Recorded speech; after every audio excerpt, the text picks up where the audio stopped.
गर्जना झाली पाहिजे। श्री सिद्धेश्वर महाराज की आवाज आवाज फार मोठा झाला पाहिजे। लातूर नगरीच्या चारीकडे गरजला पाहिजे। परत एकदा आवाज द्या। श्री सिद्धेश्वर महाराज की आवाज हनुमंताच्या घोडदकाराने रावणाची लंका हल्ली होती। रावणाच्या डोक्यावरचा मुकुट खाली पडला होता। इतका मोठा घोडदकार बजरंगबली हनुमंतानं लंकेत जाऊन केला होता। लंकेत जाऊन परत एकदा आवाज द्या।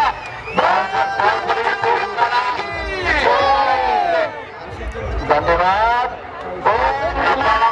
पार्वती शिव हर हर हर महादेव हर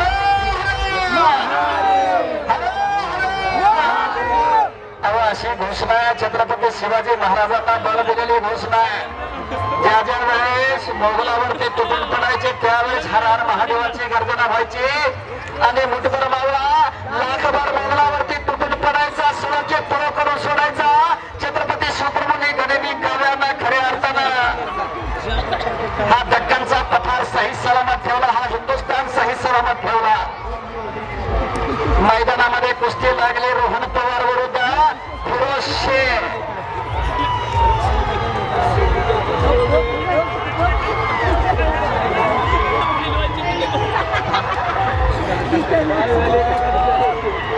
डोक्याला डोका लागलेला आहे। चौतंबी सुरू झालेली आहे।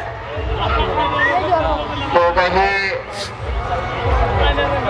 डावा आणि उजव्या पवित्र्यावरती लढायला गेले।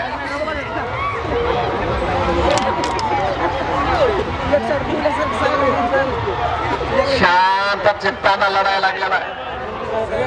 पण रोहन पवार थोडासा सरस दिसायला लागलेला आहे। 3 कुस्त्या पोहोचलेला आहे। मेहनतीनं पोहोचलेला आहे। कष्टानं पोहोचलेला आहे आणि चांगल्या चांगल्या पैलवानाला खऱ्या अर्थानं 4 मुंड्या चित मारत फायनलला पोहोचलेला आहे। तर प्रतिस्पर्धी फिरोज शेख हा लातूर जिल्ह्याचा पैलवान आहे। 3 वेळेस चिठ्ठ्या उधळल्या मंडळी। 3 वेळेस फिरोजला बाय मिळालेला आहे। काय नशीब म्हणायचं। भाग्यवान ज्याला म्हणतोय एकमेव उदाहरण या मैदानामध्ये दिसत आहे।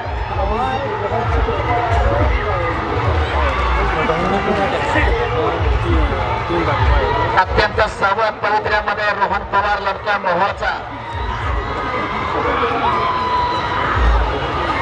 उंचा पुरा दिसतोय भाल्याच्या आकाराचा।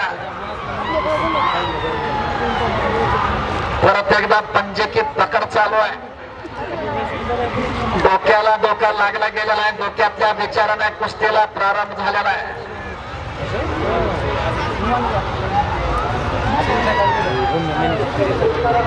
कुस्तीला सरपंच म्हणून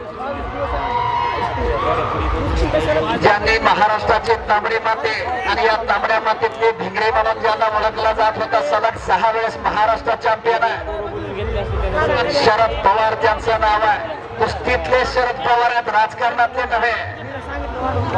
तांबड्या मातीचा आशीर्वाद शरद पवारांच्या पाठीशी आहे। हिंदी केसरी गटामध्ये 2 वेळेस खऱ्या अर्थानं सुवर्ण पदकाची कमाई केली आणि सलग 6 वेळेस महाराष्ट्र चॅम्पियन हे पद आहे। आज या कुस्ती मैदानाला पंच म्हणून कामगिरी करतायत फायनल कुस्तीला।